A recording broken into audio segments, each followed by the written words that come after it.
വിവാദ വ്യവസായി വി.എം. രാധാകൃഷ്ണനൊപ്പം Palakkad DCC general secretary P. Balagopal നടത്തിയ വിനോദയാത്ര വിവാദമാകുന്നു. ജനപക്ഷ യാത്രയ്ക്ക് ബാർ ഉടമകളിൽ നിന്നും കോൺഗ്രസ് നേതാക്കൾ സംഭാവന വാങ്ങിയെന്ന ആരോപണം നിലനിൽക്കെയാണ് പ്രമുഖ ബാർ വ്യവസായി കൂടിയായ വി.എം. രാധാകൃഷ്ണനൊപ്പം ഡി.സി.സി ജനറൽ സെക്രട്ടറി വിനോദയാത്ര നടത്തിയത്.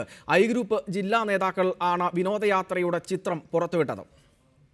ബാർ വ്യവസായികളുമായി ബന്ധമുള്ള എല്ലാ കോൺഗ്രസ് ഭാരവാഹികൾക്കെതിരെയും നടപടിയെടുക്കുമെന്ന് KPCC president VM. Sudheeran Palakkad വ്യക്തമാക്കിയതിന് തൊട്ടുപിന്നാലെയാണ് ഡി.സി.സി ജനറൽ സെക്രട്ടറി പി. ബാലഗോപാലും വിവാദ വ്യവസായി വി.എം. രാധാകൃഷ്ണനും വിനോദയാത്ര നടത്തുന്നതിന്റെ ചിത്രങ്ങൾ പുറത്തുവന്നത്.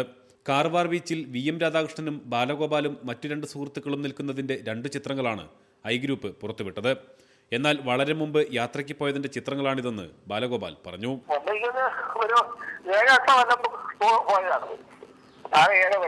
ബാലഗോപാൽ പറഞ്ഞതിന് നേർ വിപരീതമായാണ് വി.എം. രാധാകൃഷ്ണൻ പ്രതികരിച്ചത്.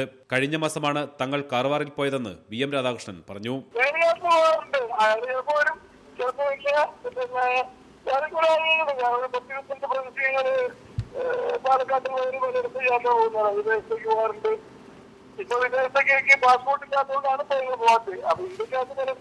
വി.എം. രാധാകൃഷ്ണനുമായി അടുത്ത ബന്ധം പുലർത്തുന്ന ബാലഗോപാലിനെതിരെ ഇതുമായി ബന്ധപ്പെട്ട് നിരവധി ആരോപണങ്ങൾ നിലനിന്നിരുന്നു.